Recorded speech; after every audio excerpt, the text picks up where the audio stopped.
Hello, everyone. Welcome to a Saturday session. I don't do a lot of Saturday sessions, but I had an opening in my calendar, and next week I am very full. I have a lot going on, something in my personal life. So just actually, I'm going to be doing my first residency with my PhD program that I'm involved in. So I'm excited about that, but I'm unfortunately not going to be able to do a lot of these sessions next week. So I want to take advantage of doing one on Saturday for those of you who may be interested in trying to get a little bit of education in on the weekend and when you don't have a lot of time during the week, especially if you're a solopreneur, or you're starting a side hustle. I totally get it. So you're here to learn about marketing magic specifically for business owners. So if you're a business owner, this is really going to resonate with you. If you're not a business owner, this is still going to resonate with you because there's going to be lots of different things that are going to be important to you to learn, especially if you're targeting other business owners. So this is going to be important for you. So if you are joining me, please let me know where you're from and what line of work that you're in. We had quite a few people signing up for this. Let me just take a quick look. I'll give everybody just another minute or two to join us. But if you are, yeah, quite a few people, almost 50 people sign up for this. So I do know I got some messages. Again, I usually get messages in advance of, hey, I'm not going to be able to attend this. I've got a thing I forgot about, or they signed up or had something else come up. Totally get it. If you did sign up for this through Eventbrite, you are going to get the replay sent to you automatically. If you are seeing this on LinkedIn, which again, who's like on LinkedIn on the weekends? Hardly anybody, but that's okay. We're broadcasting to LinkedIn, we're broadcasting to Facebook and on YouTube. So if you are on any of those platforms, you'll be able to see it on those platforms as well. So just want to let you know, again, if you are joining me today, you are here to learn about marketing magic. Let me close out some of these 52 different windows. Does anybody else have that problem with opening too many tabs? My gosh, that is like one of the worst things they could have done, is allowed all these different tabs to be opened on the on the browsers. All right, so if you are joining me today, please let me know where you are from and what line of work that you're in, so I can make this relevant to you. And so one of the things, let's see, we've got Yogeshwari. Oh, hey, good to see you again. Good to see you again.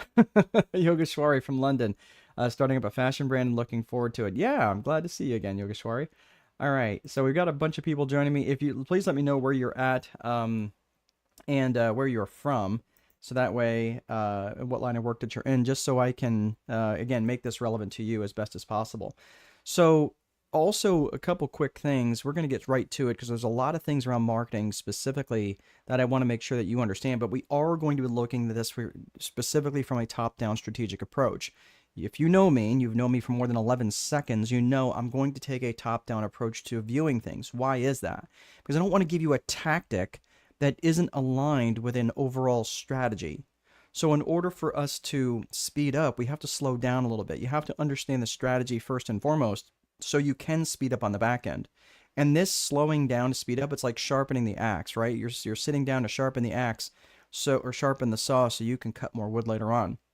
And that's what we're doing. We're taking that time to slow down a little bit, look at the broader picture, rather than try to just keep doing the same thing over and over again. Rather just give you a tactic without context, I'm going to give you context first, so you know how to apply the best tactics. So this is what we're doing first and foremost. So again, if you are joining me now and you're looking to expand your business, or you're looking to get some marketing help, first and foremost, I just want to make sure I know where you're from and what line of work that you're in, so I can make it relevant to you. But also, I want to make sure too that you're not multitasking. Please don't multitask. Please don't try to do too many things at once, because right now, again, that split attention is not going to be helping you at all. It's not helpful. And that's one of the things that I've noticed. Again, we'll talk about this here in a little bit, but when you've got too many different priorities going on, too many priorities, if you've got like 50 priorities, it has the same impact as having no priorities.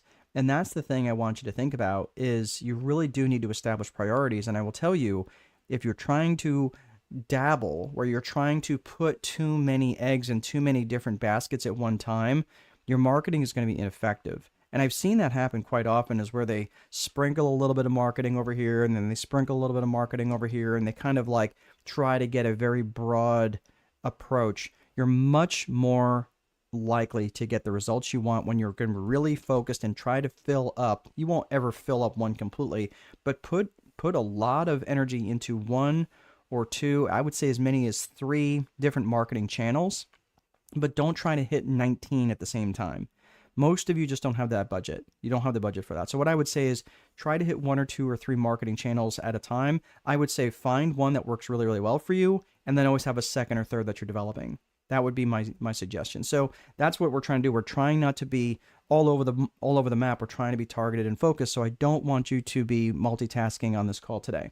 We've got a few other people joining us. Let's see here. We've got Tanvi. Hello, I am Tanvi. I've started a 3D printing company in London. Excellent. You got a friend in Yogeshwari who's in London as well.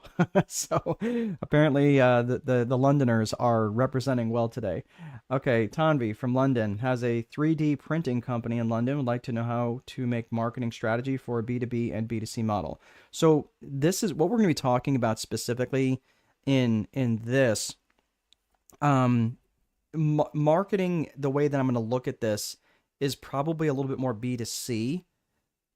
However, most decisions are still made, even if you're doing B2B, they're still made by a human. They're still made by a person. So even if you're selling a Boeing 747, some person or persons on the other side of that equation is still making the purchasing decision. It's not a business making the purchasing decision. Does that make sense? So it is important that you, again, when you're recognizing this in your marketing and your marketing approach, the approach that I really, really like is called direct response. I'll talk about that here in a bit. But direct response marketing is the opposite. Well, not necessarily the opposite. It's basically, I guess I would call it the opposite of branding. So when branding is just kind of putting your name out there with no real expectation for you to act. That's like, hey, drink Coke. That's branding. That doesn't really say, okay, drink Coke where, how, where am I buying it, for how much? Doesn't say anything. Direct response would be like, hey, go down to this store between this hour and this hour, bring 5 pounds with you and buy a Coke, right? For, or buy 3 Cokes for 5 pounds, right? Or buy, for €10 or $12 or whatever. That's direct response. That is taking a very specific, telling that person to take a very specific action. So this will apply to both the B2B and B2C model. But so again, what we're going to be doing is we're taking a top-down approach here. So this should be helping you and get a little bit more clarity in that, Tanvi. So we've also got Arnab from Southampton in the UK. Man, UK is really representing today. Good for you guys. Startup of Infotech for 1 year. Looking forward to marketing magic. All right, very good. So we've got a lot of things to cover. We're going to get right to it now. So one of the things I love, please keep your questions coming. If you've got questions along the way, just be really specific in your question. Don't just say, hey, what did you mean by that? I will be like 5 minutes after the fact. I won't have any idea what that means. So be specific in your questions, and I have some natural breaking points over the next hour or so. We'll probably go about 1/4 to the next hour and all of this. And again, if you have to hop off, you will be getting the replay sent to you automatically in your email, especially if you signed up through Eventbrite. Otherwise, you can find it again on YouTube if you're interested. All right. So the main job of your marketing, is to create trust with your avatar. That is the job. And if you can create trust with your avatar, obviously it's to let them know that you exist. Yes, that's kind of self-explanatory. But your main job is not just to let them know that you're out there, but to create trust with them. And this is the interesting thing where I'm looking at lots of different traffic temperatures. And traffic temperatures, I think they really kind of get a very I think it's almost very confusing approach when people say, oh, they're hot traffic, meaning that they're ready to buy. I don't look at it that way. I look at when you have frozen traffic. Okay, frozen traffic is they don't even know that they have a problem. Think about that. They don't even know that there's a problem that exists on the horizon. It's kind of like they're on the Titanic and they're just kind of running along, singing a song, drinking wine, having a great time. They don't know that there's a problem lurking over the horizon.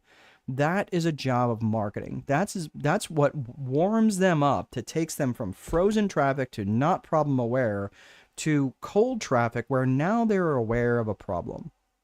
Hey, by the way, did you know that there's icebergs that were reported in this area that we're about to head into? Oh, now I'm problem aware. Now I'm cold traffic. I've warmed up from frozen to cold.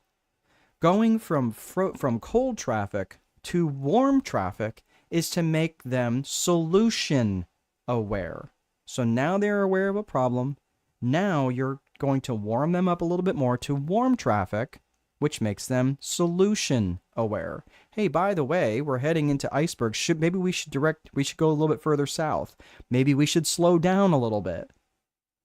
Something along those lines, right? Maybe we should put a big giant spotlight out in front of the ship, maybe to look for icebergs. I don't know. Like, again, what you're doing is you've already made them aware of the problem. Now you're making them solution aware. Okay? Not aware of what you do yet, because that's what makes them into hot traffic. So making them into hot traffic is now you say, hey, by the way, here's the problem. Hey, here's the solution. And by the way, we have that solution. This is why you can buy our product. This is why you can buy our service, because now it's solution aware. Okay, hey, you can get on this other ship because we're going to go a little bit further south and you're not going to run into an iceberg. Okay, so these are the sorts of things when you start thinking about this, from problem aware, solution aware, and now they are you aware. But that's not the end of the equation. Just because they're aware of you does not mean that they are ready to buy. That's really important, because most people think that hot traffic means, oh, they're hot traffic, they're ready to buy, like they're ready to do the deal. No, they are not. Because if they're not aware of their desire, they're still not going to buy. They might be aware of you. They might be aware of the problem. They might be aware of the solution. They might be aware of you, but they don't care.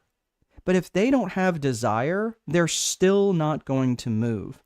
So they also have to be desire aware. If they are problem aware, solution aware, you aware, and they are desire aware, they are boiling traffic. They are ready to do something. They are, and it may not necessarily be with you, but they are ready to take action. They are boiling. They are like the frog in the boiling pot. They're ready to get out because they're starting to get very uncomfortable. Does that make sense? So how do you make them desire aware? Well, again, it's important for you to understand your avatar. Again, you can't do any of this if you don't have their trust. So if you've taken the time to educate them by making them problem aware, by making them solution aware, by making them aware of what it is that you do, and reminding them of their desire, you have built a massive amounts of trust along the way. You know why? Because the fastest way to create trust with anyone is to demonstrate competence. Demonstrate competence. Demonstrate you know what you're talking about. So I want you to think about this. How can you demonstrate competence to your avatar? How can you show them that you know what you're talking about? So these are the sorts of things that I want you to start thinking about from a top-down perspective when you are trying to market to your avatar, trying to market to the person or persons or group or board of directors or team that you are trying to attract. Make sense? So, got a couple other things. A couple other comments here. Let's see. We got one here. All right. So, someone wants to connect. All right, Suman, very good. Welcome. Thank you. You can connect on LinkedIn. Yeah, I have no problem with you guys networking. I mean, I don't know anybody here. So, again, I can't endorse anybody's product or service. I don't know. But just so, again, do your own due diligence on that stuff. All right. So let's get to different components of trust. When you're looking at trust, the first, I am telling you, there's two main elements of trust that you have to be able to convey in your marketing. Again, we're taking a top-down approach to marketing, and this is where the real magic lies, is if you can demonstrate competence and you can demonstrate character, you are well on your way there. Think about this. Think about it for just a second. If I came on here and was demonstrating lots of competence, right? Like I knew what I was talking about and I came in here and started giving you all these different ideas. You're like, man, that was really good. But I started demonstrating a lack of character. Like I started talking about, like, again, like I'm married. I have an amazing gal in my life. But I started talking about having a girlfriend. You'd be like, dude, what? Like, why are you talking about having a girlfriend when you're married? Like, that would be, for many people, that would be just demonstrating a lack of character. Okay. Or if I was saying I had this drug habit or something else, whatever, like you can pick your poison. Doesn't really matter. But whatever you perceive as a weakness of character, it won't matter how good or competent I am. A lot of people just won't trust me. They might say, yeah, his stuff's really good, but I don't know. I don't know how much I trust him to actually do business with him. And that's a main thing. And I see that a lot actually in networking situations where people will be in a business after hours, a business setting where maybe there's alcohol and they are getting rip roaring drunk. And that's not showing up well for them in terms of demonstrating character. So I'm just saying, like, again, just no judgment here. I get it. I'm just saying that you have to be mindful of defending your character top to bottom, because it begins and ends with character. But character and competence are two trees that share a same root system, and the fruit of those trees are the remaining 5 of these trust factors, and that is caring, confidence, commitment, communication, and consistency. So let's unpack these real quick. So when you're looking at caring, have you ever heard the phrase that people don't care about how much you know until they know how much you care? That is incredibly true, and that demonstrates character. People imagine if I came on here and said, well, I know a little bit about marketing, but I don't really know if it's going to really work for you. Or imagine if I came on with a product or service and it's like, well, yeah, I'm a strategist, but yeah, I mean, it's kind of good. I don't know. No. If I'm not demonstrating confidence, if I'm not telling you right now, as I sit in front of this camera and tell you I am at the top of my game and getting better, that's a level of confidence that is very attractive. That's very trust inspiring. Make sense? Think of how many con men are super confident in their delivery, and that creates a lot of trust. And again, I'm not suggesting you be a con man. I'm just saying it's confidence. Confidence is a big factor.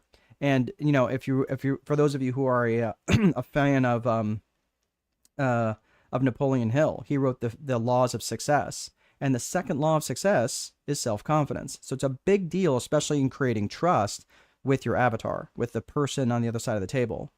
Then you're looking at commitment. How committed are you? And I see this as a big problem, especially among entrepreneurs, and especially serial entrepreneurs, meaning that they're starting a new business every other week. And that's a real problem, because they're like, dude, what are you actually committed to? Are you committed to that business you started 3 weeks ago? Or are you committed to this new idea that you had standing in the shower this morning? Make sense? So what's the level of commitment? What kind of commitment trust can I have with you? How much communication do you do? How often do you communicate? How well do you communicate? How effective is your communication?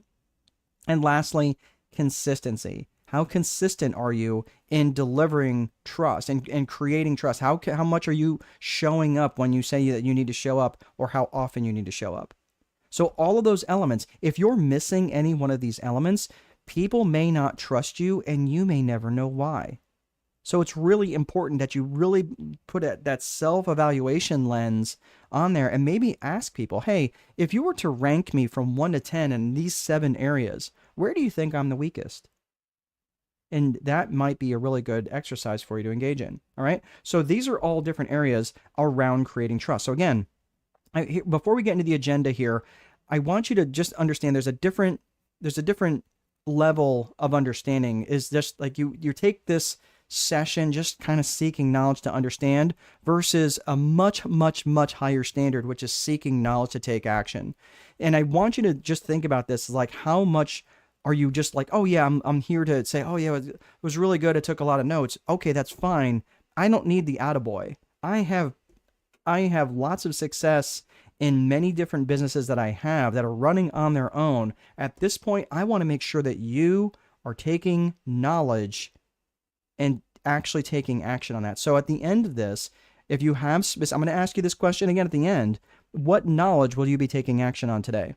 Because here's the truth. You can have the best, most efficient business. You can be an absolute paragon of truth and justice and virtue. You could be such an amazing salesman that you could sell ice to Eskimos and voting booths to Castro, and you can still starve. So trust and know that it begins and ends with marketing and your lead generation. And you have to be really good at this. And you can never let your foot off the gas. You have got to stay on top of your lead generation, even when you're busy, even when you have more customers than you can handle. Because what will happen is you take your foot off the gas, and all of a sudden, when you're staring down the barrel and you don't have any customers in front of you, that's when a lot of companies go out of business, because they can't. They've built up this momentum, and all of a sudden, when the oxygen leaves the room because they have not been focusing on lead gen or they got lazy, that's what happens, is they will starve. Okay, so don't let that happen to you. All right, so if you're just joining me today, please, we're talking about marketing magic. Please let me know where you're from and what line of work that you're in, and I will, again, just want to make sure that we'll make this relevant to you. So one of the things I want to show you, this book that's on the page, that's on the screen right now, is my very first book. It's called The Time Wealthy Investor. It's actually out of print now, so you can't even buy it even if you wanted to, but I have since upgraded it to the Time Wealthy Investor 2.0, and in fact, it's probably due for another update, really. But when I first wrote this book, I was extremely proud of this book, and it took me a while to write it. It took me almost a year and a half to write it and edit it and get it to the point where it was ready to be published. And I was like over the moon, because it's a 280-page book, and it's everything around creating a rental business or a property management business that doesn't run your life. That's the whole context and concept of time wealthy. So being time wealthy was really the premise of it, and it's a very good book. It's very systems oriented, something known as the VIP method, which I've since expanded to the Viper method. But the VIP method was really, really good, and it's a really good book, not because I'm telling you, but because many people on the other side of it, having read it, told me it was a very good book. And I was over the moon. I have a really cool cover. I have a really pithy name. I was really happy. I click submit to Amazon, and my book goes live, and I was over the moon. And about 3 weeks in, I was like, okay, like I published this book with this thought of like, you're welcome, world, because this is the most amazing book that's out there. And my book sales after 3 weeks were $0. Ugh. Not one book sale. And I was like, you have got to be kidding me. Now, I'm not talking about the book sales that, like, you know, that your sister and your mom and, you know, like, I'm talking about people who I don't know, people outside my scope. So I was like, oh my gosh, $0. Okay, this is gonna be a lot harder than I thought. So I started to learn the marketing side of things. I've never sold a book before. I just like put the book out there and thought, okay, this is just what you do. You put out a good book and people will buy it. Well, not at all the case. So I really dialed down into this brand. I created this brand called Landlord Coach. I already had the brand in place, but I was really starting to promote it through the brand. I was creating all sorts of different funnels, and I was posting like 2 or 3 times a day. I was doing all sorts of marketing. I was emailing. I was cajoling. I really started to put a lot of effort into selling the book. I paid for Amazon ads. I paid for Google ads. I paid for Facebook ads. My volume increased tremendously, and I spent pretty much the better part of 3 months doing nothing but trying to sell these darn books. And from all that effort, I went from $0 in sales to $95.64. I was so discouraged. How many of you at this point would have like, okay, the hell with this, I'm throwing in the towel, right? How frustrated do you think I was? I was so discouraged. I was like 2 years in practically to write and publish this book, no sales, another 90 funnels, and buying other people's marketing courses and creating a brand and spending money and more money. And I felt like the only people that were actually making money were the advertisers, were the marketers. And to only have 12 sales. Keep in mind that number isn't even profit. I was selling the book at break even just to try to get some traction. Does everybody remember those free plus shipping offers for like $7.97? How many of you would have felt like this guy? Right? That's me with a lot more hair. But listen, why didn't they buy the books? Why didn't they buy the books? Because I was selling them information when what they wanted was transformation. I was trying to sell them books when what they wanted was their life to be better. I was selling the trip and not the vacation. And fundamentally, trust was absent. They didn't trust that I knew what I was talking about. They didn't trust to buy yet another book. How many people have done this? Bought books they've never read? Again, if I had 3 hands, I'd put them all up, because all these books that you buy and it ends up sitting on the shelf, you have every intention of reading it. But for people who are time weary, do you think that they have time to sit down and read a 280-page book? No, of course not. It was a massive disconnect. Plus, again, they didn't trust themselves to buy yet another book that they would have to invest days and weeks reading because they hadn't read the previous dozen books, like I mentioned. They didn't trust themselves to implement. So trust was lacking from all sorts of different areas. So as a result of this massive trust deficit, they didn't buy the book. And I had done very little to demonstrate trust with the avatar, or to create trust with the avatar. Okay. So of those 7 elements of trust, and remember, the quickest way to demonstrate trust is to show them that you know what you're talking about. And I did nothing more than just go, here's my book, buy it. Okay, so we're going to get into all that here in a little bit, but here's the thing that I just want to point out. When I was going into 2017, I published the book in 2017, and I was making, I was making a little bit of money in 2017. You see that little sliver at the bottom. About halfway through 2019 is about 18 months after I got started, which I was consistently making about $5,000 a month. Within the next year, I was bringing in about $17,000 a month, and I could have kept going in that trajectory, but something changed for me in 2020, and honestly, I just did not want to stay in the real estate coaching space, right? It was a niche that I didn't really want to be in anymore, and I actually wanted to pivot up, or niche up, if you will, and pivot and decide to leave the real estate coaching space and seek people who are solopreneurs, business owners, who have less than 20 employees. And what I experienced those early days was basically false confidence. We'll talk about that here in the end. But the thing about false confidence is that, as I don't want you to take that same approach in your approach to your marketing. Okay. So this is really, really important when you're looking again. So let's take a quick look at the agenda that we're going to be getting into today. We're going to be talking about systems, and we're also going to be talking about psychology. And then in addition to the systems and psychology, we're also going to be talking about the 4 core functions of business. We're going to be talking about the actual marketing that you're going to be doing. And then finally, we're going to talk about different resources today. Now, this is the thing I just want you to understand. For some of you who are just starting out, I know some of you want to scale. Some of you want to get to the next level. Some of you want to just bring in more customers. Some of you would just like to have a day off once in a while, right? Or some of you might just, we want to get paid once in a while. Marketing can fix all of that stuff. So everything that I talked about was this book that I wrote. It was my last major book, that is the Time Wealthy Advantage. And that's on the screen here. If you are in the US and you'd like a copy of it, you can go to strategicboardroom.com and you can buy it there, and I can sign it and send a copy to you. I know I got several people here in the UK. If you would like a copy of it, the best bet is to order it from Amazon, because fulfillment can be done way, way faster by Amazon than when I can get it to you. So if you're interested, and it's also available on Audible.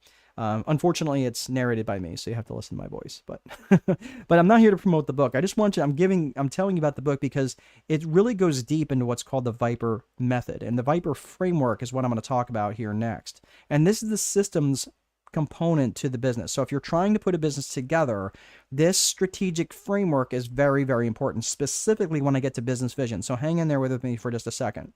So when you're looking at the Viper framework, Viper is an acronym for vision, infrastructure, process, execution, and reporting. So let's uncover vision. Vision is about specifically what you want, both from a personal perspective and a business perspective. So it's got 2 components, personal and business. Personal vision, business vision. Personal vision is going to ask you a primary question. Where is it you want to go? right? Saman, where do you want to go? Armab, where do you want to go? Tommy, where do you want to go? What do you want your life to look like if your life wasn't defined by income generation? What would that look like for you? What would your life look like with your relationship with your spouse? What would you want your life to look like with your relationship with your children, with your friends, with your faith?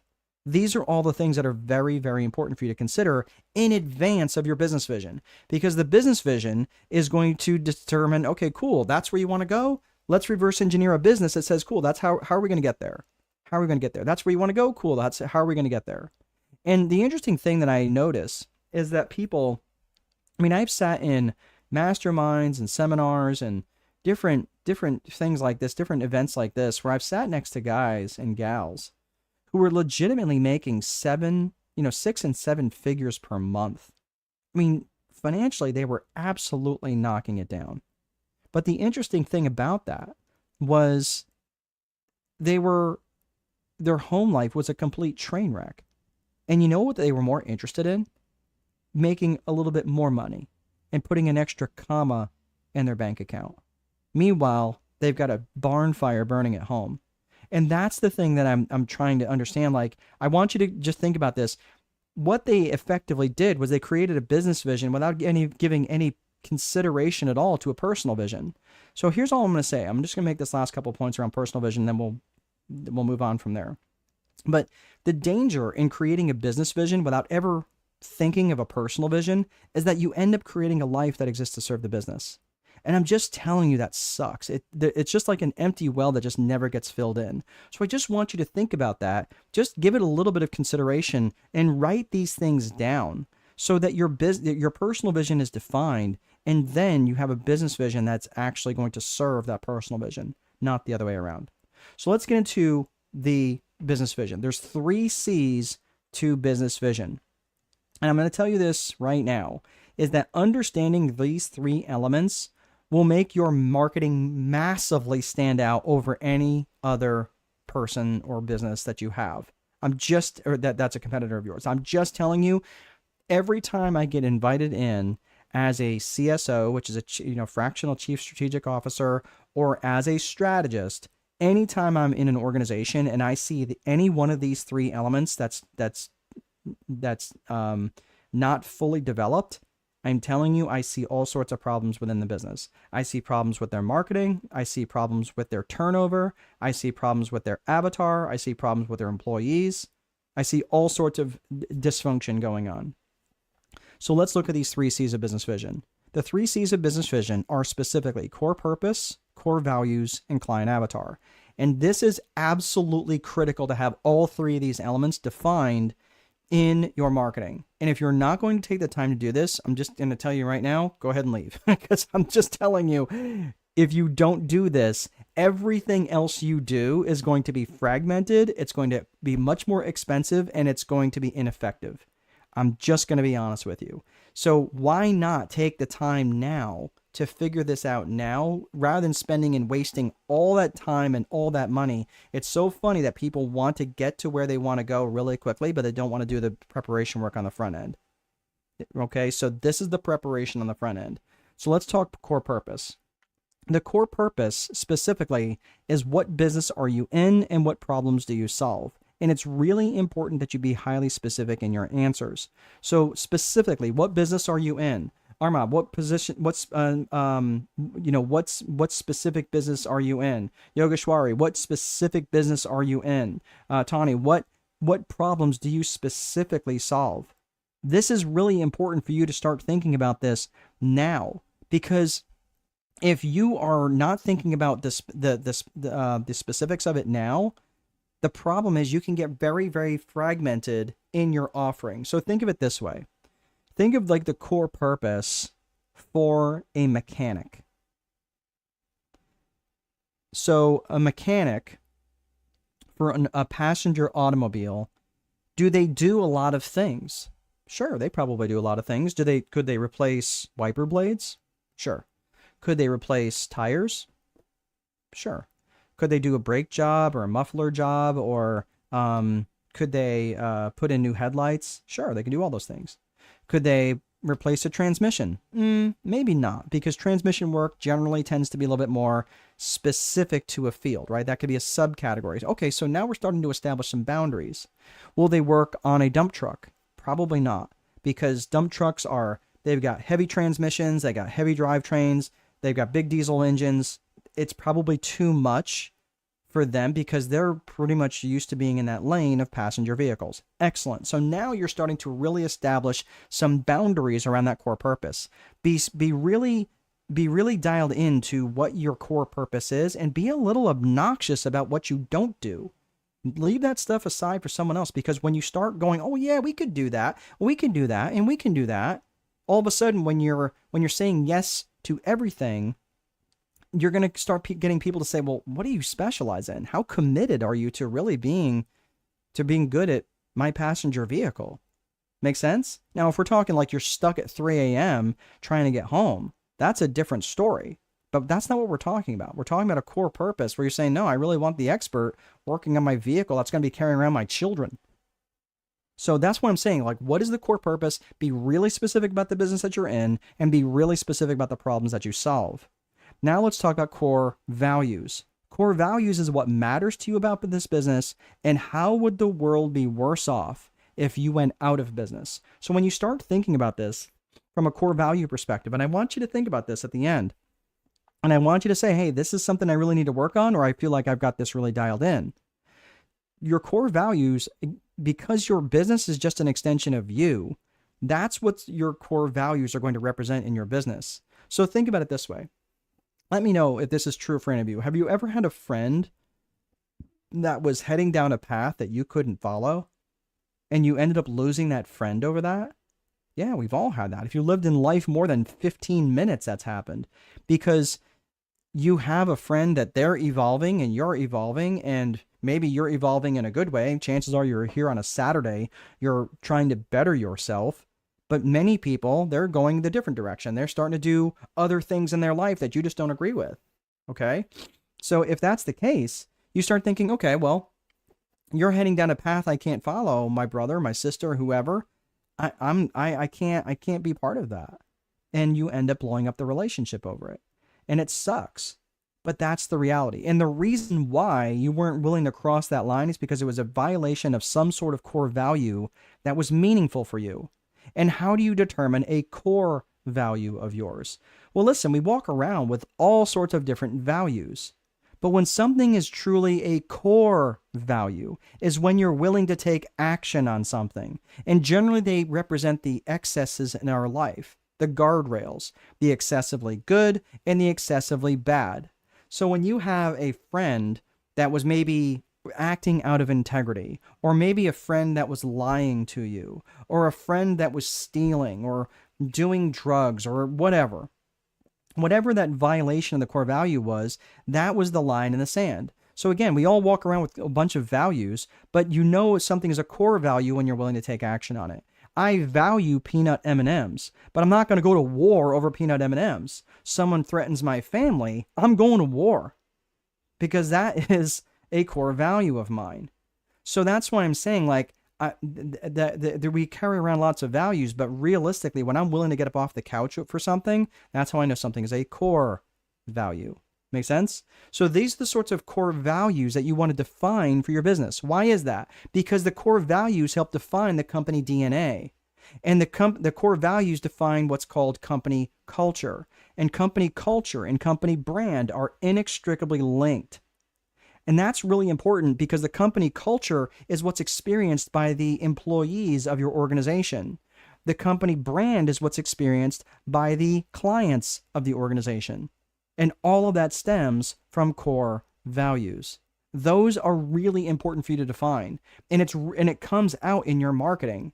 Think of a company that you may know in your sphere that has a very strong company brand. Virgin Atlantic might be one that, for those of you on the call, that might be thinking of that, right? Yogeshwari is saying yes many times, so many times. I moved and lived in 3 different countries and found and lost so many friends. Yeah, and it's heartbreaking, man. Like, I have had that happen, especially when, I was in the Marine Corps. I live here in the Midwest now. I grew up in New York, and there's a lot of people who I grew up with whose beliefs I just don't share anymore. And not, they evolved in one direction and I evolved in another. Not to say that mine is better and theirs is worse or anything. It's just different. But our core values are very different. We're not aligned anymore. And I tried not to, take people out of my life just because we have different beliefs. But if we have very different values, I'm sorry. Sometimes it's just better for my mental health not to include them in my life. So that's why I'm saying for people whose values and core values align with mine, I tend to attract them. And that's what your marketing needs to do. You want your marketing to be magnetic. What do I mean by magnetic? A magnet attracts, but what else does a magnet do? A magnet repels, doesn't it? So you're attracting what you want to attract and you're repelling what you don't. And that is what your core values will help you do, is attract who you want to work with, and it will repel who you don't. So when you're putting that out there about your core values, about what's important to you, I'm just letting you know that's exactly what you will attract to people. For example, I had 18 people on the call earlier. You know how many are on here now? There are 11. So did 7 people just decide they hated my face? Did 7 people just decide that I didn't know what I was talking about? Did 7 people go, I don't like this guy and I don't know why, and I'm just going to leave? Probably. Am I going to lose sleep over it? Not one wink. Not one wink. And that is because I know I'm not everybody's cup of tea. That's okay. I'd rather be 1 or 2 people's shot of whiskey than everybody's cup of tea. That's what I'm looking for. That is the type of magnetism that I'm hoping to have. And that is why I also tell people and kind of wear my core values on my sleeve. So we talked about core purpose. We talked about core values. Now let's talk about client avatar. This is the crux of coming into being really clear and really careful in your marketing. And really, it's amazing to me how many folks that I am working, especially if they're having lead generation problems, I ask them who their avatar is and they can't tell me. It doesn't surprise me that they're having marketing problems because they're really not dialed in on their avatar. I know who my avatar is. I really like to work with married couples who have kids at home that are extremely busy and have businesses of their own. Those people, I know what their problems are. Now, that's my bullseye. Does it mean I won't work with people who are single? No, of course not. Does it mean I won't work with people who don't have children? No, of course not. And I have worked with people without children. Does it mean I won't work with people who don't have business of their own? Maybe not. Maybe not. I mean, if they got a business idea, but they're ready. So you see what I'm saying? Like if they don't check all the boxes, that's okay. But if they're starting to get into like the, like I'll work with people in the bullseye, the 10 ring, the 9 ring, even in the 8 ring. But they start getting in the 7 ring and the 6 ring, right? And that they're too far away from the bullseye. They're probably a better customer for someone else. And that is okay. So when you're thinking of your client avatar, I want you to think who specifically and ideally do you want to serve? And sometimes that might be one person. Sometimes that might be a couple. That could be a group. It could be a board. It could be a team. It could be an entire organization. But who specifically and ideally do you want to serve? And I want you to think about them in terms of geographics, demographics, and psychographics. Geographics is basically where they are. That's pretty straightforward. Where do they live? Where do they occupy this spot on this spinning rock? The demographics is who they are. Are they married? Are they single? Are they old? Are they young? Are they middle-aged? Do they have kids? Do they not have kids? Are they educated? Are they not educated? What are their demographics? Think about that and get really clear on their demographics. And then finally think of their psychographics. And psychographics is probably the most important out of all of them, although they're all, I would say, I guess, equally important. But the psychographics is how they think and how they buy.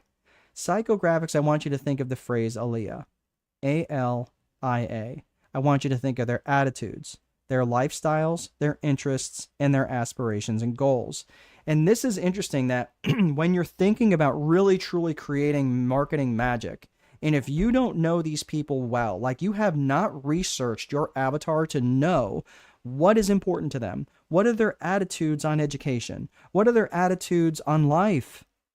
What are their attitudes on politics? What are their attitudes on, I mean, anything? I don't really care, but find out what their attitudes are on things. What's their lifestyle like? Are they young and jet setting, or are they young and homebodies? Are they older? Do they have grandchildren and they like to spend time on the weekend with their grandkids?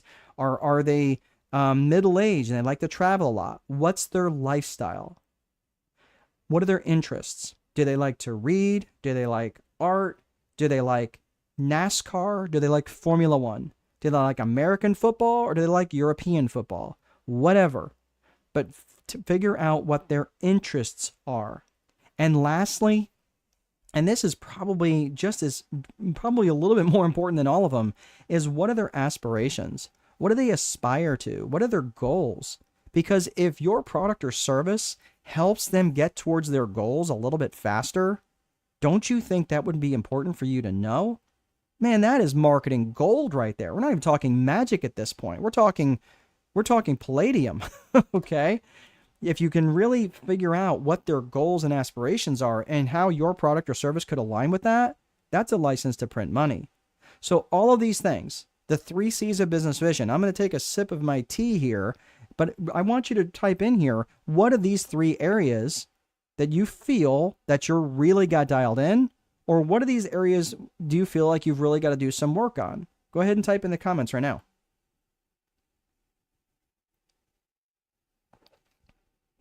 And by the way, I'm drinking some green tea with some local honey. Oh man, is that really good?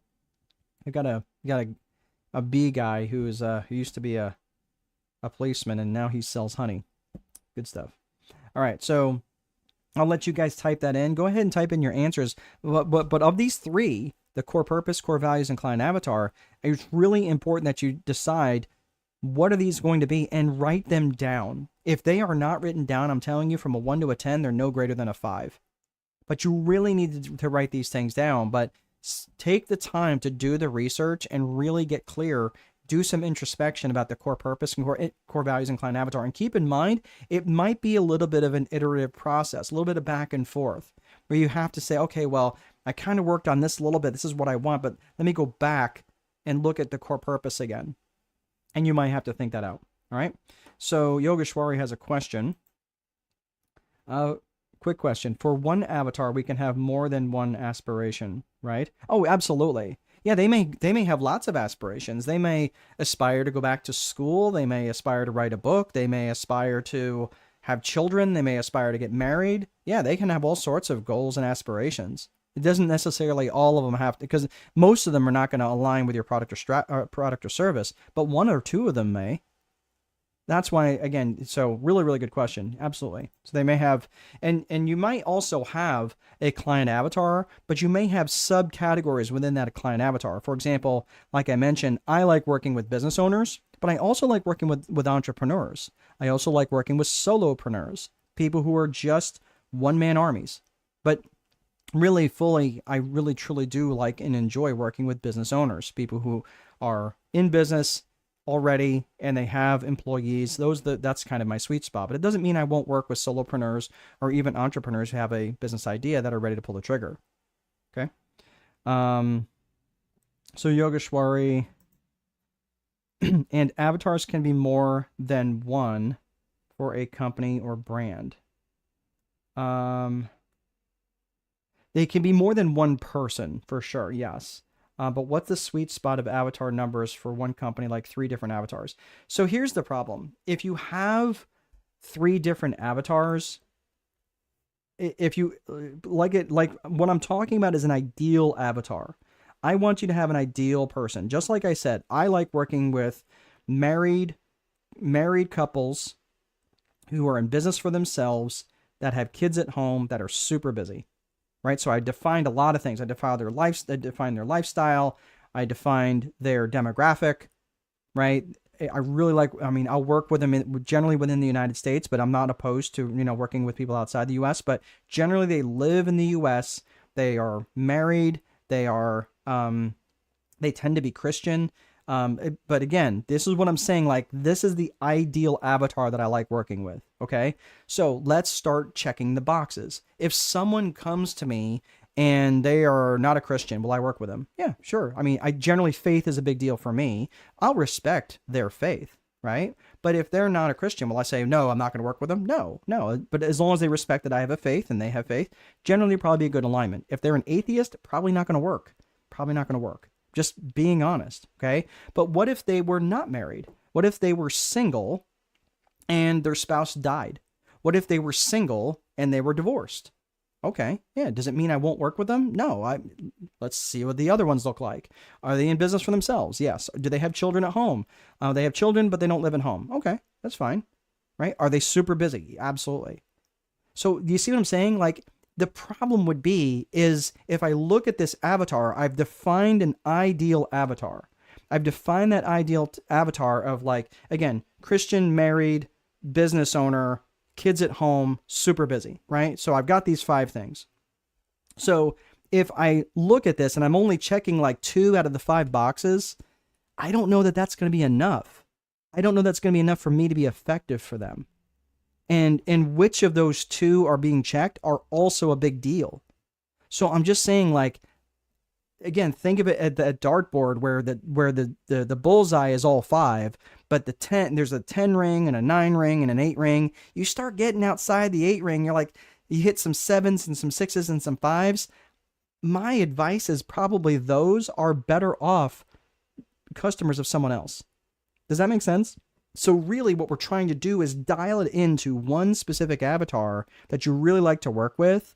And then if they happen to not fit that perfectly, that's okay. Okay, so think about it that way. Let's see. Yogeshwari is saying 70 to 80% checklist match is good with my ideal avatar. Yes, that's kind of what I'm thinking. Yeah, I think I know what you're saying. So if that's a question, yes, I would say somewhere in there, you want to think about how many of these, how am I going to get as many of those boxes checked that's going to align with the ideal person or group? Or again, think of me, my avatar is actually a couple, a couple, like 2 people, right? Husband, wife, right? That's what I'm looking for. But have I worked with single individuals that didn't have any children? Yeah, I have. But again, that's why I also interview these people. They don't have an ability to buy my strategy work directly off a website because I interview them first to make sure that they're a good match, right? So Yogeshwari, got it, makes sense now, much appreciated. Oh, truly my pleasure. Thanks for the question. So get dialed in on the 3 C's of business vision: core purpose, core values, and client avatar, and it's going to make your job so much easier in your marketing.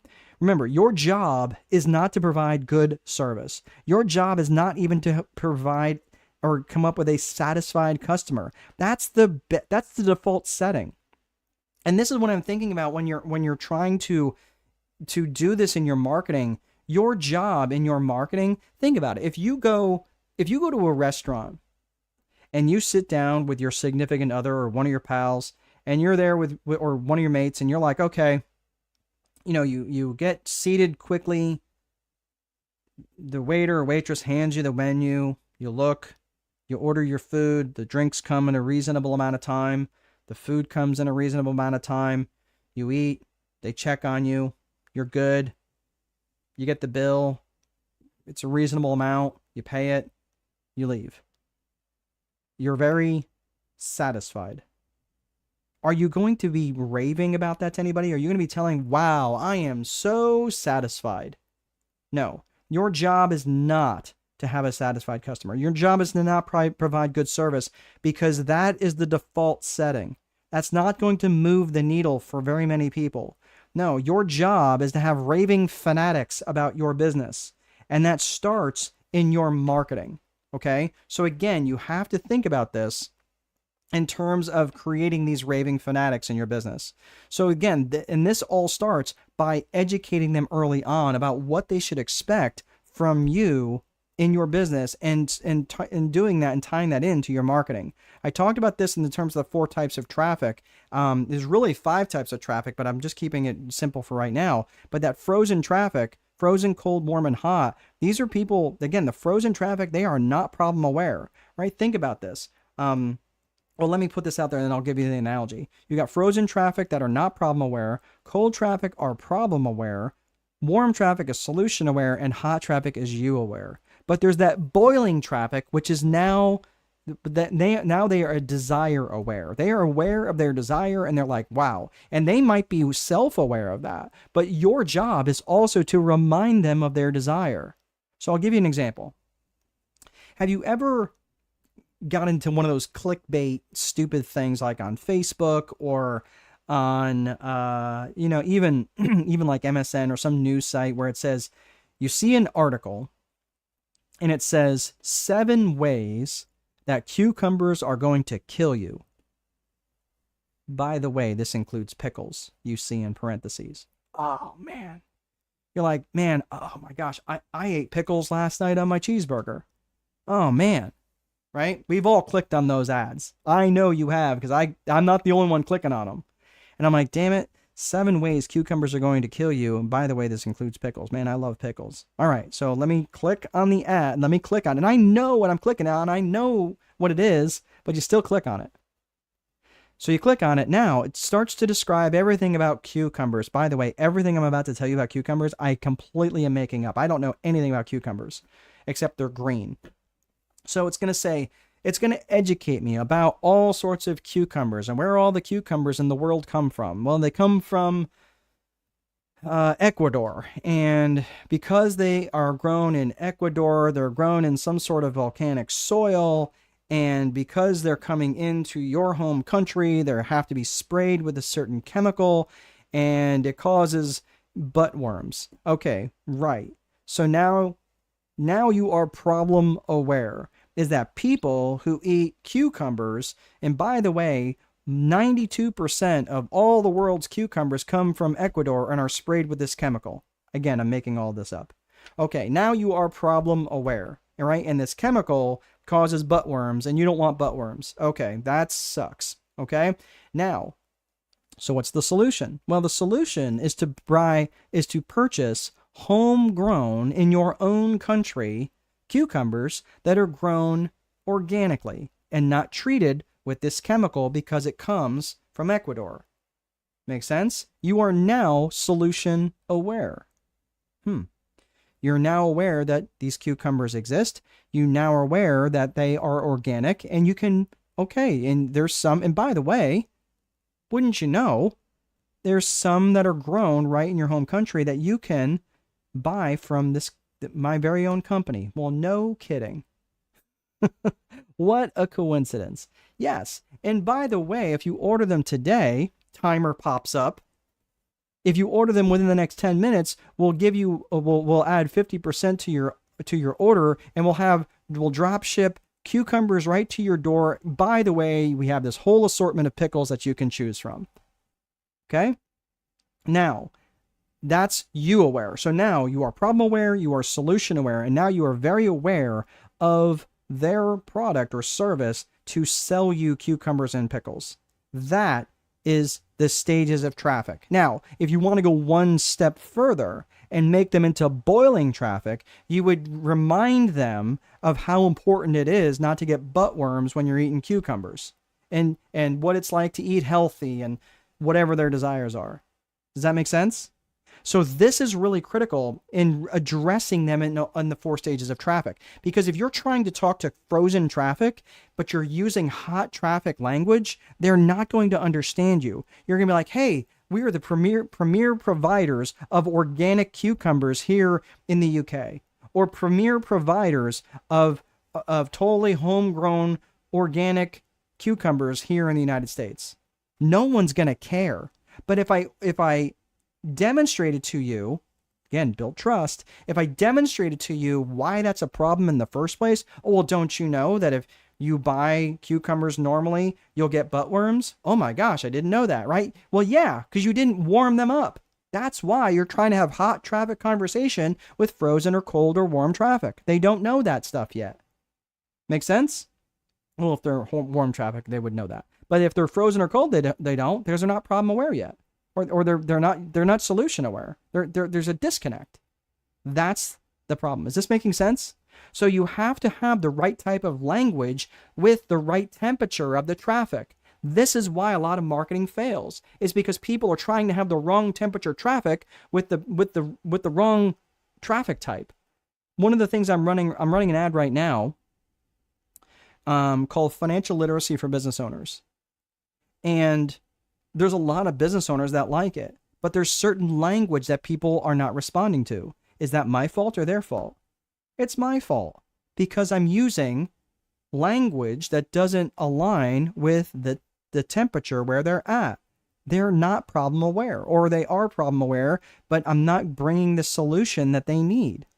And that's all on me. That's my marketing is ineffective. Okay, well, guess what? That's why you test. So that's what I'm saying. This is why you have to think about this. It's also important for me that when they get into the equation, that I also have to make sure that they understand the desire. Traffic temperature is not relevant at all if they don't have desire. They may know that there's a problem. They may know there's a solution. They might know that you offer that solution, but if they don't care, they're not buying. So that's why I'm saying you have to recognize there's a spot for boiling traffic, and you have to reiterate that desire. Or they may not desire it yet. They may not desire it yet. They're like, hey, let me get this figured out. I got to get my will in place first, and then I'll buy some cucumbers, so I don't get butt worms. Make sense? All right. So all of that, again, is around we're talking all of this around vision and personal vision and business vision, and that is around the Viper framework. So we're going to go a little bit faster through the rest of this. We're talking about infrastructure. Infrastructure is the bones of the business. That's the desks, the chairs, the software, things like that in terms of the Viper framework, right? And when you're looking at infrastructure for your business, you have to look at things like CRM, your customer resource management software, things like Pipedrive, Go High Level, HubSpot, Monday.com, things like that, right? So it's where you're just tracking these people that come into your organization. That's really important. You also could be looking at sourcing software for your infrastructure, which would be like LinkedIn Navigator or Apollo.io. You can also, LeadIQ is another one. You can also look at automations and integrations. These automations are really important, especially to keep communication going between your avatar, which is, things like MailChimp, Constant Contact, Zapier, and Odo. They are all integrations that will attach to your infrastructure, and these are really, really important pieces of infrastructure. So you might be thinking, if infrastructure is so important, why does vision come first?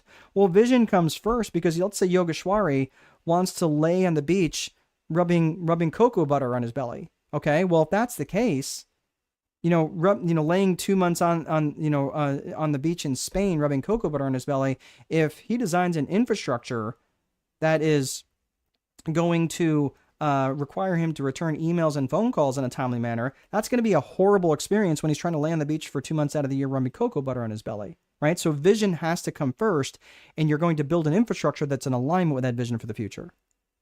So now let's keep rolling. So we got vision, we got infrastructure, now let's look at process. Process is simply how you do things. And you're looking at things from a tactical perspective, and you're also looking at things from a strategic perspective. So process from a tactical perspective, it's how you do stuff from a day-to-day basis. It's your standard operating procedures, your checklist items, your day-to-day activities, how you answer the phone, how you prepare bank deposits, your opening procedures, closing procedures, so forth and so on. When you're looking at your process, you also need to look and consider your strategic planning, because strategic planning is going to direct your business in some sort of strategic direction, rather than just sitting in the harbor waiting for whatever economic winds to blow you around. No, you're going to take it out of the harbor and go make some trouble. That's what strategic planning does. And you need to think about the people, the purpose, and promotion. You need to think of the people that are going to be involved in that strategic plan. Who are the people you're going after? Right? Maybe you're trying to attract a new avatar or a new segment within an avatar. Maybe you're trying to bring in a new supplier, whatever that is. Who are the people that you're going to need? The people component from all aspects of strategic planning. What's the purpose? Are you looking to grow your market share? Are you looking to expand into a different market? Are you looking to launch a new product or service? What's the purpose?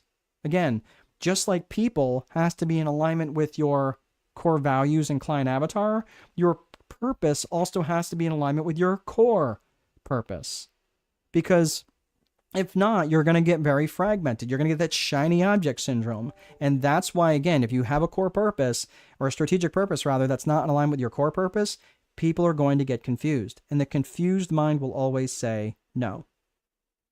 The last component of this is promotion. And promotion is just repeating yourself a lot. It's having that conversation and communicating over and over and over by saying a lot of the same things over and over and over. Right? So promotion is not just saying something once, it's saying something and promoting it, whether that is outbound or, with your marketing, or internally, externally with your marketing, or internally with your vendors and your suppliers and your employees. So that's the strategic planning component. So when you're looking at process, again, has a tactical component, and it also has a strategic component. The next component in the Viper framework is execution. And execution is something that George Patton talked about. It was a American general. A good plan violently executed now is better than the perfect plan executed next week. And the reason why I bring this up is because most plans fall apart in their execution. And part of the reason for that is, again, as much as I love you, my fellow entrepreneurs and business owners, you kind of drive me a little crazy by having those lists of 37 items that you're going to put on your to-do list, and you're going to get them done today. Right? Or 70 different items, right? Whatever it is. And the problem with this is you have too many priorities. And having too many priorities has the same impact as having none. So that's why I like to look at things from the perspective of a daily 5. Daily 5 is up to 5, not 37, but up to 5 highly specific actions that you can take, which will move the needle towards your vision or your strategic plan, one or the other. And for me, I like 3. This right here is one of my daily 5 items, basically 3. For me, 3 is the sweet spot. If I'm doing daily 5 every day, I get burnt out. It's too much for me to do every day. But if I do 3, I can maintain 3. So I'm just letting you know that's the execution component. And lastly is the reporting component. And this is made up of lead metrics and lag metrics. Lead metrics are simply based on your actions and activities. Lag metrics are the results of those actions and activities. They're called lead metrics because they precede the results. That's it. They're just based on actions and activities. And where do you think those actions and activities are defined? That's right, your daily 5. So really, that's all it is. So you're looking at the needle moving activities, and those actions and activities, those are the ones that should produce the results. So you're measuring both lead metrics, your actions, and you're measuring the lag metrics, the results of those actions. So that's the Viper framework. Okay, so that's the systems component. Now we're going to talk about the psychology, and this is about leadership and management. And systems are important, but systems are only going to get you so far. The psychology perspective is from a personal and individual psychology to a business and organizational psychology. So you're looking at things from a personal perspective, things like self-worth and self-management. From business, you're looking at things, limiting beliefs is another component of personal psychology, but you're also looking at things from a business perspective, from an external and internal component. So when you're looking at this, let's look at business psychology from an internal perspective and an external perspective. The internal perspective, you're looking at things like management and leadership. From an external perspective, you're looking at things like vendors, which might be related to negotiations. You're even looking at things like politics. That's the politics I'm talking about, not office politics, the politics that we all love to hate. Because I trust and know that if you have a business where you're starting to employ a lot of people, you will be attracting attention of the politicians. I'm just saying that's what happens. So be prepared for that. The other thing is about buying psychology, and that's really what I want to be spending a few minutes on here so you can understand the psychology component. So this is something I spend a great deal of time really trying to understand, especially understanding buying psychology. And I spend a lot of time researching this. So let's talk about that. Before we get to that, we're going to get to the 4 core functions of business, and this has to be true in every single business. So the 4 core functions are lead generation, sales, operations, and accounting. And your customer's journey through your company happens in that order. First, they experience the lead generation and your marketing. Then they experience your sales and the selling conversation. Then they experience the operations and fulfillment, and then you get paid. Make sense? So all of that and each of these functions serve a very different function or different reason for existing for your client. So now that we got the 4 core functions, now let's look at how this ties into marketing. When I'm going to give you the 15 reasons why people will buy, and this dials directly into the buying psychology component that I talked about here, back in the psychology part.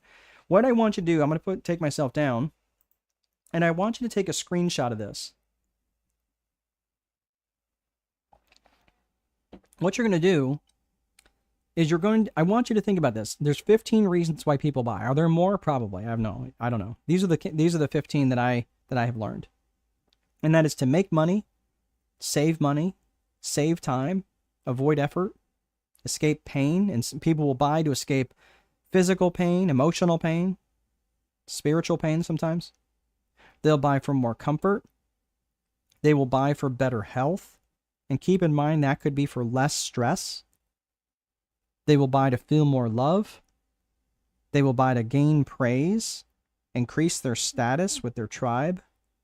They will buy for truth, especially if they have felt lied to in the past. They'll buy for growth. Then that could be physical growth, mental growth, spiritual growth, educational growth, whatever. Right? Growth in their knowledge. They'll buy for novelty. They'll buy for more control or more certainty, and they will buy to be in contribution to others. So here is your homework. And this is really to help you understand how your product or service fits in to how and why they buy. So what I want you to do is I want you to make a list, say get, 8 or 9, 8 pieces of paper, and you can use back, front and back. But let's say you got 8 pieces of paper, and you're going to come up with the 15 reasons why people buy, right? Make money across the top of one of those. And I want you to come up with all the reasons, directly or indirectly, how your product or service helps people make money. Remember, get a little creative with your answers. You're like, well, dude, I don't do that. I do IT, or I do, I sell coffee. Okay, but how do you directly or indirectly help people make money? As a strategist, do I directly help people make money? It's more indirect for sure, because I do help them with understand their marketing and put their marketing plans together. So yeah, I would say I have a direct link in terms of how I help people make money. Do I help people save money? Well, yeah, from a marketing perspective, I look at that and I say, well, not just in marketing, but I want them to be much more efficient in their marketing dollars and their ad spend. So they're not just throwing good money after bad on their marketing. So I do help them save money. Do I help them with truth? I don't know. I'd have to really think about that. I'm not really sure if I really help them with truth, but that I know that a lot of my customers surely have felt lied to in the past by other coaches or other, quote unquote gurus or whatever. Or maybe they just haven't, they tried the wrong approach for their strategy. So all I'm saying is come up with as many reasons as possible how you and your product or service helps them make money, save time, avoid effort, escape pain, and so forth. So imagine if you came up with 10 different reasons, directly or indirectly, how you help these people do this. Imagine now you've got 150 different ways that you can help your avatar. But you can't do this unless you have taken time to define your avatar. You see what I'm saying? Like that's why the 3 C's are so foundational. Because if you don't take the time to really understand that, you're really going to struggle with the rest of it. Your marketing is going to be very, very fragmented. So again, if your job is to create trust with the avatar, hang on a second. If your job is to create trust with the avatar, if you start addressing their desires, if you start addressing them in the 15 reasons why they might want to buy from you, now all of a sudden they're going to be like, oh my gosh, that guy gets me. Oh my gosh, that gal gets me. That's what you're looking for. And that's what's going to create raving fanatics. Is this making sense? This is the real magic, is you really have to get to know them. But it takes time. You have to do the work. You can't just kind of throw stuff up there and expect people to buy. These companies, the buyers today are way too sophisticated. They know what they want, and they're willing to wait for it. So this is why, again, there's so many people out there who are selling with just features and benefits. But you have to go one further step, and that's the meaning. I'll give you an example. A feature is something like saying this book has 500 pages. Okay, that sounds like a big book, right? That's a feature. The benefit is that if you read every single page of this book, you'll become a much better marketer. Okay? Now, your job is to go one step further, and you have to explain the meaning to them. What does that mean for them to be a better marketer? And you'd say, well, can't they just fill in the blank? You would think they would. But the best marketers are the ones who also display the meaning. And by the way, the meaning is what hooks into the desire. So I'll give you another example. Let's say for argument's sake, so again, the meaning in that particular case for the marketing might be so you make more money and spend a lot more time at home. Okay, I can get behind that. Let's look at another aspect. Let's say that you have a feature which is a sports car that has 500 horsepower. Okay, that's a feature. The benefit is it goes 0 to 100 kilometers per hour in like 2 seconds, or 0 to 60 in 2 seconds. Okay, 0 to 60 miles per hour. Either way. So it goes really fast. From stop to go, it goes really fast. Okay, so that's the benefit. So you might be saying, okay, so feature is the horsepower. Benefit is it goes 0 to 60 really fast. Okay. But the meaning is you're going to be probably the fastest car on the block, and you're going to feel like the coolest guy or the coolest gal. That's the meaning.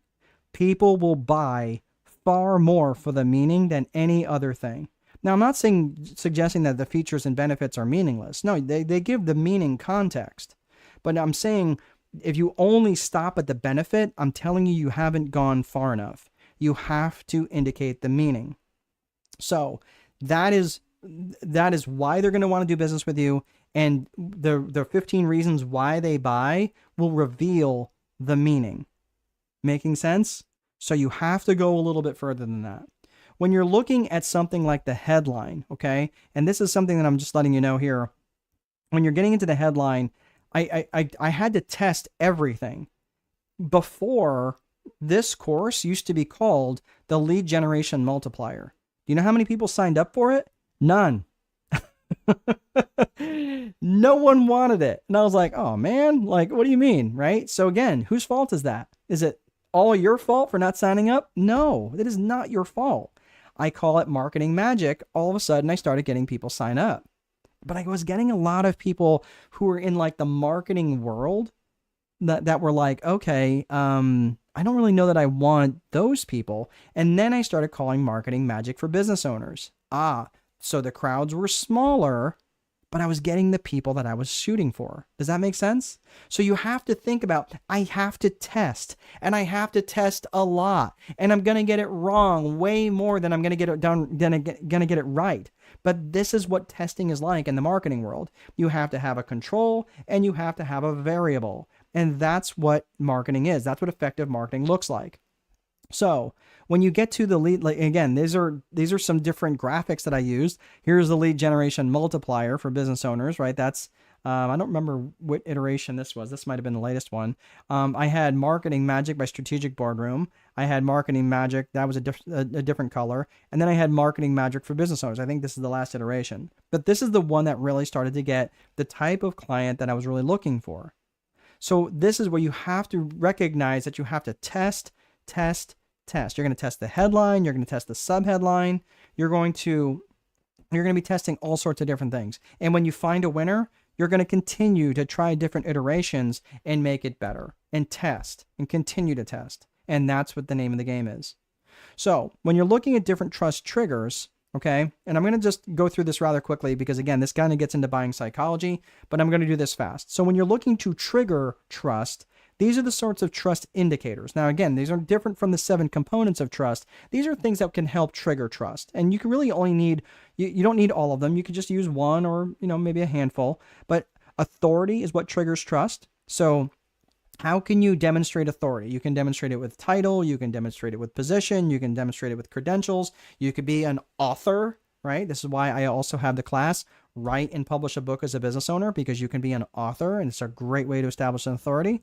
You can have trigger trust through affinity. Affinity is like correlation. It's like the guy that lives in your town.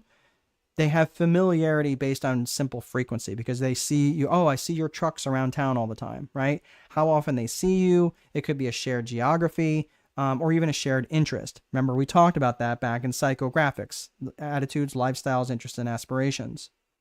You could have affiliation. Affiliation is being associated or connected to a trustworthy source. So if you have like a chamber of commerce that you're connected to, or a similar organization that you're connected to that has lots of trustworthiness, that could be affiliation. You could trigger trust by endorsement. That's pretty straightforward. That's been used over and over and over again, especially by someone that is considered trustworthy. You can do that by demonstration. Just again, like I talked about before, demonstrating competence is a fantastic way to generate trust. And you can also do that through vulnerability. Like, I actually kind of fell into this one. This is something called a damaging admission, or, something like saying, hey, I messed it all up. Let me show you how I figured it out though. Okay. That's something called a damaging admission, or just simply saying, man, yeah, I really messed things up before, but let me show you what I have learned. Or I struggle with this too sometimes, and this is something that I have learned to work through, but let me show you what it is, right? Vulnerability is a big way to generate trust. Again, I went through these before. I'm not going to go through them again, but these are the 7 trust components of competence and character: caring, confidence, commitment, communication, consistency. Again, if you are lacking in one of these 7 areas, people may not trust you and you may not know why. So again, with the trust triggers, you can use just one. With the 7 elements of trust, you got to have all 7. All right, so that is the marketing magic, and we're going to talk about some different resources here. Again, when we're talking about the lead generation, sales, operations, and accounting, I just want you to keep in mind that a lot of people will look at this like it's a one, then the other. Let me get myself out of the way here. Like, you do lead generation, then you do sales, then the operations, then the accounting. So like, once the customer enters your world, they like lead generation never comes back into the equation. What I'm going to tell you is you want to take an infinite marketing approach. And that is, lead generation never, never, ever, ever, ever stops. So the lead generation function continues right on through. If you look at the bottom of the one on the right-hand side, you'll see a little infinity symbol there. That is because it never stops. And you might think, okay, well, when do I stop marketing to these people? Look, when they have demonstrated to you that they are not your client avatar. So in other words, you keep marketing to them until they say, hey, basically, I moved out of your geographic area and I don't really know anybody in that area anymore.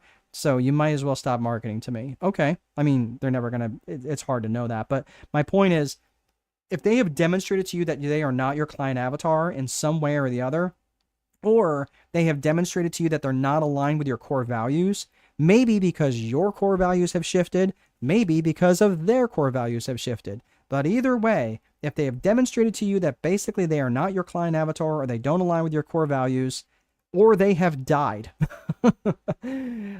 my point is, you don't ever stop. You don't ever stop marketing to these people. Now, one thing I have noticed is that people tend to go to automation too soon, or not at all. And in this world of AI, I'm just telling you, there is a place for it, but don't go to automation to substitute real human connection. And this is, again, where it's something that I talked about in the infrastructure sections, where people look at integrations between MailChimp and Constant Contact and Zapier and Odeo. Again, this is where you want to deliver value to them. Deliver value to their inbox. Don't just always send them something where you're just trying to deliver crap. Like, hey, come buy my thing, right? Because they're going to get real numb to that real quick. But again, once you know their problems, once you know their goals, you can deliver value to them to help solve those problems. Imagine if your avatar was a single mother with children and you found out that there was a free daycare on a Friday night so she could go get her hair done. Do you think that might be valuable to her? Yeah. So give away tons of value. Always be looking, checking their six, always making sure that you're watching their back to make sure that you can give them tons of value. So again, this is not only give away tons of value, but again, demonstrating competence to them. So this is everything that I have to bring to you guys today. In the beginning, I asked you about seeking knowledge to understand versus seeking knowledge to take action. Listen, I just want you to start to think about this. If you've got questions, I'm happy to answer some questions. I got Yogeshwari has a question here. I'm going to come back to you in just a second. So, but again, what are the things that you're going to be taking action on? This is what's going to be really, really important. So I'm just going to say this real quick story, and then Yogeshwari, if you guys want to type in any other questions that you may have, I will answer them here in just a hot second. So one of the questions, or if you've seen this before, this is, I still can't believe this story is actually true, but this guy is a bank robber. I'm going to take myself down out of the equation there for a second, but this guy's a bank robber. He and an accomplice, they robbed two banks in Pittsburgh at gunpoint without any attempt to disguise their face. In fact, they were even waving at the camera at one point. And what they had done was they covered their faces in lemon juice, fully believing that it would make them invisible. Yeah, I'm not kidding. So this is something that two researchers were absolutely baffled about, how false confidence plays a role for people, and how it is particularly how it plays a role for business owners. So everybody starts down here at the bottom where they have very low confidence and very low competence. Okay, so confidence is on the left-hand side there, the vertical scale, and then of course on the horizontal, competence over time. So what happens is people start out, they get very confident very early on, and they peak very quickly to what's called the peak of Mount Stupid. Okay, and pretty soon all of a sudden they realize they don't know what they don't know, and this comes crashing down into the valley of despair. Now they've learned a little bit, but their confidence has taken a massive hit. And unfortunately, this is where a lot of business owners tend to give up. So if you keep at it, though, if you keep working on your knowledge and working on your competence, you head up that slope of enlightenment, and eventually you wind up at the plateau of sustainability. So this is why I like to offer you guys an opportunity to join the strategic boardroom. And there's a couple of different costs to this. I'm not gonna beat you up on this right now. I'm not here to promote this. I just want to let you know that many people are looking for different places to go, and this is exactly what I have done is created a community of of business owners just like yourself, and we meet often. We do lots of different trainings just like this around marketing, around lead generation, around sales, around operation and fulfillment functions, around leadership, management, and accounting and finance functions. So if that is something that you are interested in, I'll go ahead and put the link in there. There's a base level that you can join. Right now, it's just $39. That price will go up, and that you have access to everything in the courses. You get invited to all of the group trainings and the group networking sessions. If you are looking for something more than that, there are higher prices there, but that is the base right now. The highest one is $499, and the $119 will allow you to have one-to-one coaching with me. So if you're looking for something in there, yeah, like I said, the base is $39. You get everything in the course, including all of the networking and different aspects where you can connect with other like-minded business owners. All right, so Yogeshwari has a question. Okay, once we create those 15 reasons directly and indirectly helping people, how do I use those reasons to communicate with my ideal customer avatars, systematically or some method? So you're talking about the granular aspects of actual marketing now. It's going to depend. It's going to depend on where your avatar lives, like in the marketing world. Are these people do they live online? Do they not have social media accounts at all? Okay. Now you have your answer. Maybe you reach out to them through direct mail. Maybe, yeah, direct mail is a very real and alive thing. Do you reach out to them with cold calls? Do you reach out to them by knocking on their door? Do you reach out to them by launching ads on Facebook? Do you reach out to them by putting ads on Instagram or YouTube or some other way? So I can't really answer that question unless or until I really know your avatar. So Yogeshwari, again, you're saying, so now I know these different reasons. Okay, great. Well, how do I reach out to them?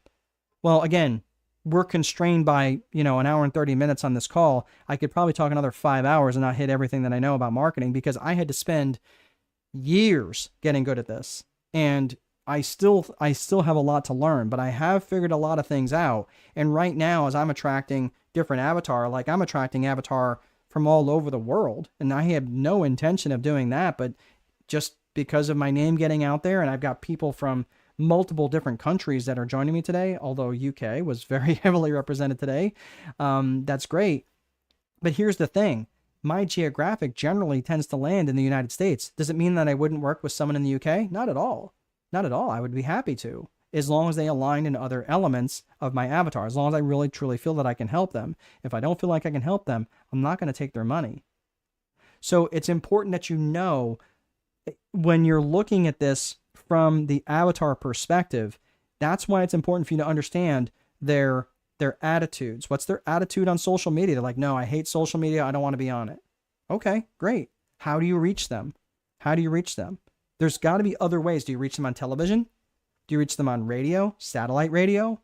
Are there other things that they're interested in? Do they like the opera? And if so, maybe you advertise in handbills at the opera.